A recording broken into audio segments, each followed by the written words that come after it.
I've known Rick since 1989. I'm Pastor Jim Cooley, by the way, so I have every right to stand up here.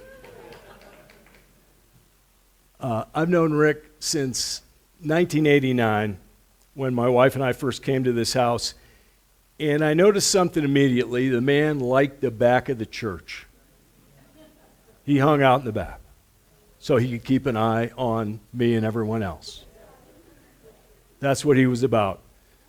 First time I shook hands with the guy, I nearly lost my hand. Just his hand kind of swallowed up my hand. And big guy. So I figured that the back of the church was the no sissy zone, right?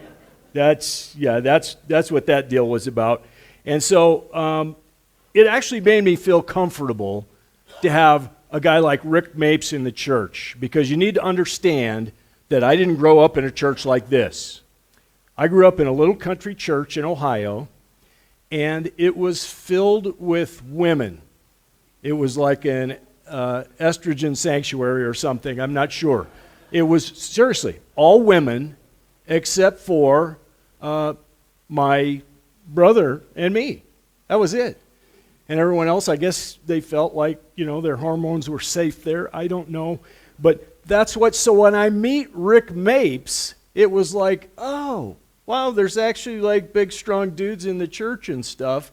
So I don't have to feel like it's an all-feminine institution. I'm not saying that was the church in America in the 1960s. I'm just saying that was my church in America in the 1960s, okay? So let me preface the next thing that I'm about to say with this. Humans are judgy.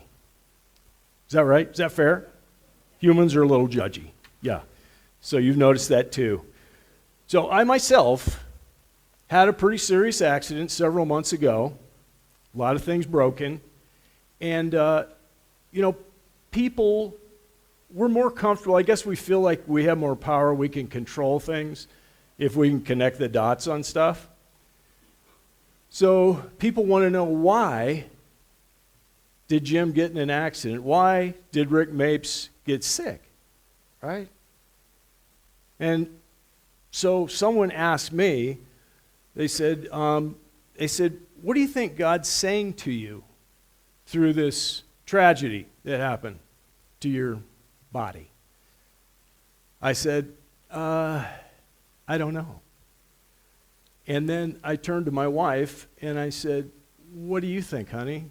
What do you think God's saying to me? She said, listen to your wife. Because my wife, before I left the house to take a ride on my bike to go see the sunset, she said, put on your helmet. And I didn't put on my helmet. Now, the helmet really would have made no difference in the injury, but taking the time to retrieve the helmet and put it on would have kept me out of the intersection at the same time that this car was traveling through it. So, listen to your wife. Guys, listen to your wife. Here's the thing. Isaiah 55 says this: God's ways and God's thoughts are not your ways and your thoughts. This says that God's thoughts and ways are as much higher than yours as heaven is from earth. That's like an infinite distance. So are you getting the picture? We can't connect the dots on these things as much as we want to. I found out that Rick was sick. He downplayed this thing forever. I didn't even know. He had mentioned to me a couple of times in the back of the church. He'd mentioned to me that he had some muscle twitches and things like that. I had no idea how ill the guy was. I was just, he played it light, so I took it light. And then when I found out how very ill he was,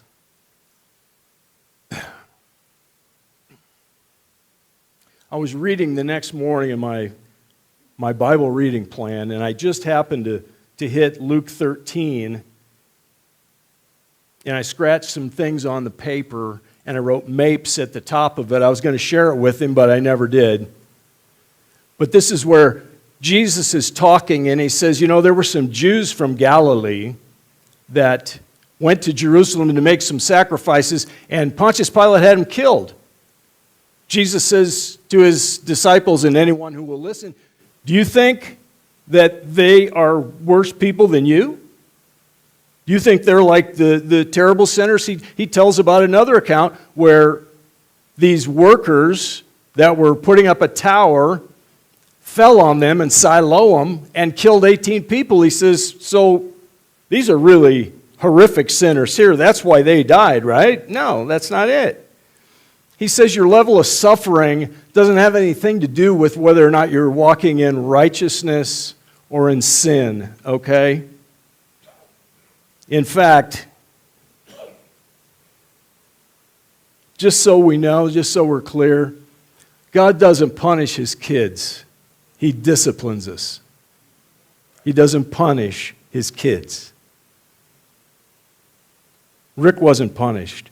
We can't look at trials and tragedies and assume that they're punishment from God. In fact, Isaiah 57:1 says quite the reverse. It says, the righteous perish, and no one takes it to heart. The devout are taken away, and no one understands that the righteous are taken away to be spared from evil. Here's what I want to say about Rick Mapes. He was an accomplished man, a bright guy, an entrepreneurial man. What he was not is a man of mystery. Is that right?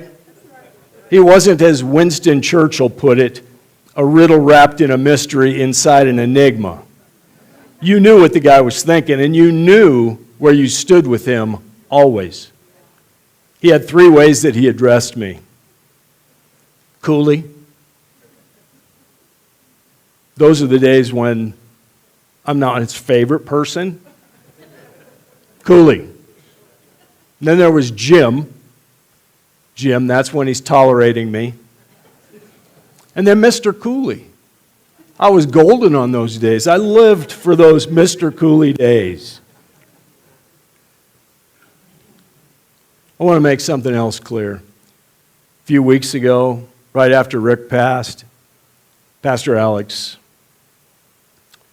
shared, he dedicated the service to Rick Mapes.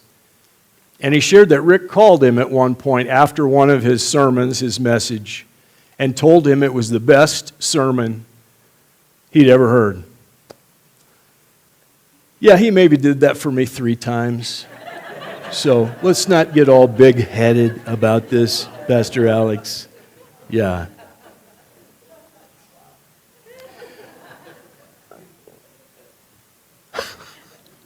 Rick Mapes did a lot of work for me over the years. He did a lot of work for a lot of you folks, I'm sure.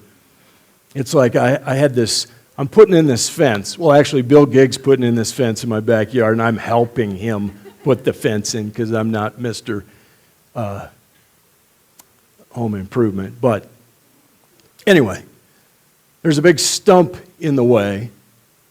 And so I asked my neighbor, Gary, I said, what do you think someone would charge me to get rid of that stump? It's probably, I don't know, 2.5, 3 foot diameter. He said, it's $500 right there. I go, okay. So then I asked my other neighbor, John, I said, what do you think about this stump? What's somebody going to charge me to take it out? That's a $500 job right there. So I called Rick. I said, hey, Rick, so I need to take this stump out, and I literally had 13 other stumps, varying sizes, that I needed out. How much?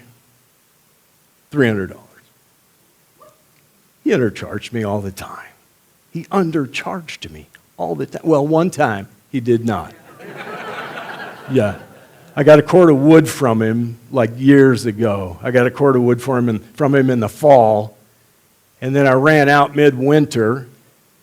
I mean, I got the bro price. I don't remember what it was now. I got the bro price in the fall, and then in the middle of winter, I called him for another cord, and I didn't get the bro price.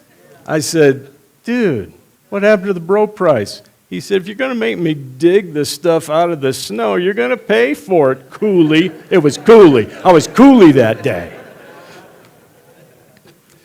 Anyway, this guy, I'm walking through the meadow. We just live over here on this Bijou meadow, and I'm walking through the meadow as Bill Gigg and I have put the posts in. I mean, it's like, it's a nice fence, and we got these 6x6 pressure treated 2-foot holes. They're 8 foot, right? These posts, we got them in 2 bags of concrete each. I mean, this is going to be an awesome fence, and I don't have the panels in yet.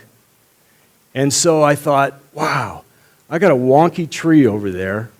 Maybe Rick will take that out for me.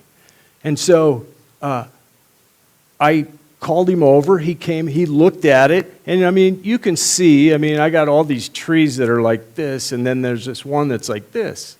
So it doesn't belong, right? So I showed it to him and asked him. I was very nice about it, and I asked him, could you possibly drop that tree and not take out a post? And he gives me this look like, seriously? Don't insult me. It's too easy. Way too easy. So he comes over. Let me break off for a second. How many have had surgeries on an appendage? Anyone? Come on. I've had enough for everyone. Okay, so you know when you get something done, let's say to a knee, okay? I had 4 of those. Well, 2 knees, but yeah, you get it. So you go in there, and at least 3 different people will ask you which knee we're operating on today, right? And then they write no on the other knee. That is the way the medical community works. They want to make sure. So the next morning, I see the Mapes truck pull up. I'm excited. I'm going to video this when he takes down this tree. So I run to the bedroom. It's in the back. I get my phone. I run outside, and the tree's already on the ground.